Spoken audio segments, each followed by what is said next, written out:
길었던 장마가 끝나고 시작된 무더위.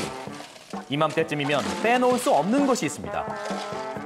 바로 여름 필수품 중 하나인 얼음이죠. 덥거나 갈증날 때면 습관적으로 얼음을 씹어 먹는 분들 많을 것 같은데요. 얼음을 지속적으로 깨물어 드시는 분들을 빙식증이라 합니다. 단순 습관이 아닌 질환의 일종이라고요. 흔하진 않지만 철결핍성 빈혈 환자들에게서 나타나는 증상이라고 합니다. 하지만 얼음을 씹어 먹는 건 빙식증 외에 또 다른 질환까지 유발할 수 있다는데요. 얼음을 씹다 보면 치아에 균열이 생기고 잇몸에 염증이 생길 수도 있고 턱 관절에 이상이 생길 수도 있습니다. 대수롭지 않게 얼음을 씹어 먹지만 지속적으로 하면 치아 파열증이 올 수도 있다고요. 깨지기까지 하는군요. 치아 건강을 해치지 않는 압력은 12kg 정도라는데요. 그럼 얼음을 씹을 때 얼마나 많은 압력이 가해지는 걸까요? 강한 압력을 가해 물체의 경도를 재는 유압기를 사용해 측정해 보기로 했는데요. 실험에 앞서 준비한 각기 다른 종류의 3가지 얼음. 자, 집에서 흔히 얼려두는 각얼음이죠. 가장 익숙한 가정용 얼음을 먼저 측정해 보기로 했습니다. 누르세요. 과연 그 결과는 어떨지 궁금한데요. 얼음을 깨려니 생각보다 큰 압력이 필요했습니다. 음료를 마신 후 흔히 깨어 먹는다는 카페에서 사용하는 제빙기로 만든 얼음을 측정했는데요. 비교적 약한 하중이지만 역시 치아가 견디기엔 무리. 그렇다면 돌처럼 단단해 일명 돌얼음이라 불린다는 시판용 얼음은 어느 정도일까요? 누르세요. 정말 돌처럼 단단할지 결과를 확인해 보니 와, 이 얼음을 씹었다간 정말 치아 파열이 오겠습니다. 같은 얼음인데 왜 이렇게 큰 차이가 나는 걸까요? 물 안에는 많은 양의 용존 기체가 존재하게 되는데 이것들이 얼음이 되면서 바깥으로 빠져나와서 뿌연 기포성 결함을 발생시키게 됩니다. 이러한 결함의 정도가 얼음의 경도의 차이를 발생할 수 있습니다. 제빙기 얼음의 경우 얼음 내에 구멍이 있기 때문에 경도가 낮아질 수밖에 없다는 건데요. 그렇다면 경도에 따라 녹는 속도도 차이가 날까요?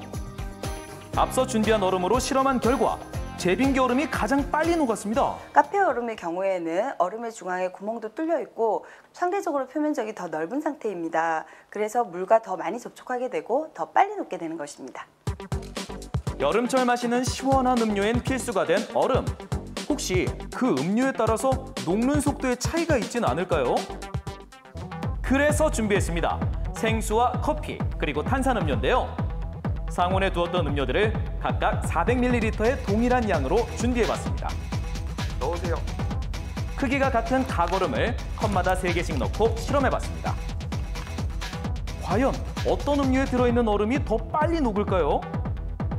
시작한 지 얼마 되지 않아 무서운 기세로 녹기 시작한 생수 속 얼음. 5분 지났습니다.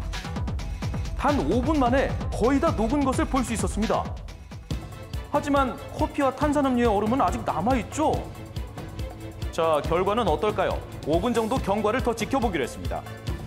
총 10분의 시간이 지나고 탄산음료의 얼음은 남았지만 커피 속 얼음은 거의 다 녹았네요. 탄산음료에선 얼음이 잘 녹지 않는 이유는 도대체 뭘까요? 커피와 사이다는 각종 영양 성분이 포함되어 있는 혼합물 상태인데요. 순수한 물에 얼음을 넣는 것에 비해서 커피와 사이다 속의 영양 성분은 얼음이 녹는 것을 방해하기 때문에 녹는 속도가 더 느려지게 됩니다. 또한 사이다 속에서는 이산화탄소 기포가 얼음의 표면에 붙어서 사이다와 잘 접촉하지 못하기 때문에 녹는 속도가 더욱 느려지게 되는 것입니다. 음료를 마실 때 단단한 얼음을 넣으면 더 맛있게 먹을 수 있겠죠? 더울 때 시원한 얼음물 한 잔 마시고 싶을 때 얼려진 얼음이 없다면 어떻게 하시나요? 혹시 얼음을 빨리 얼릴 수 있는 방법은 없을까요? 사람들에게 널리 알려진 방법은 무엇이 있는지 찾아봤습니다. 방법 하나, 알루미늄 포일을 활용하는 건데요. 포일만 있으면 이 문제가 바로 해결된다는 거죠. 물 넣으세요. 간단합니다. 2개의 얼음틀에 20도씨의 정수된 물을 받으면 되는데요. 그 다음 얼음틀의 밑면과 옆면을 포일로 감싸줍니다. 영하 20도의 냉동고에 평소와 같이 얼려주면 끝! 얼음이 얼 때까지 기다리며 경과를 지켜봤습니다. 잘 얼고 있는 것 같죠? 2시간 정도 흐른 후 얼음틀을 꺼냈습니다. 얼핏 봤을 때는 큰 차이가 없는 것 같은데요. 하지만 자세히 보니 그게 아닙니다. 일부는 얼긴 했지만 전부 얼지는 않은 모양인데요. 그렇다면 포일로 감싼 얼음틀은 전부 얼었을까요? 얼음이 속까지 다 얼었어요. 한 번 더 확인해봐도 확실히 단단히 얼었습니다. 포일 한 장 사용했을 뿐인데 왜 빨리 얼었을까요? 알루미늄은 열 전도율이 대단히 높은 금속이기 때문에 냉동실 속 냉기를 얼음틀에 보다 잘 전달할 수 있습니다. 따라서 그냥 얼리는 것에 비해서 알루미늄 포일로 감싸게 되면 얼음을 좀 더 빨리 얼리는 데 도움이 될 수 있습니다. 자, 2번째는 차가운 물보다 뜨거운 물이 더 빨리 언다는 속설인데요. 과연 믿을 만한 얘기일까요? 속설의 진실을 알기 위해서 제작진이 나섰습니다. 한쪽엔 마시는 물의 적정 온도보다 차가운 물을, 다른 쪽엔 차를 우릴 만큼 뜨거운 물을 담았습니다.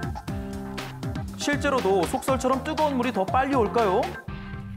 얼음이 얼기까지 약 2시간의 시간이 경과했습니다.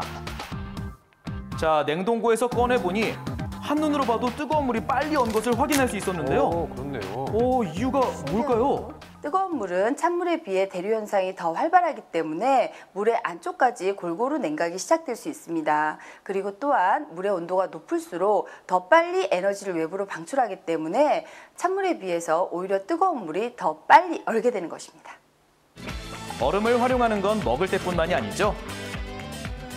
오래된 찬밥 위에 얼음 한 조각을 올리고 전자레인지에 한 번 데워주면 갓 찐 것처럼 윤기 나는 밥을 맛볼 수 있고요.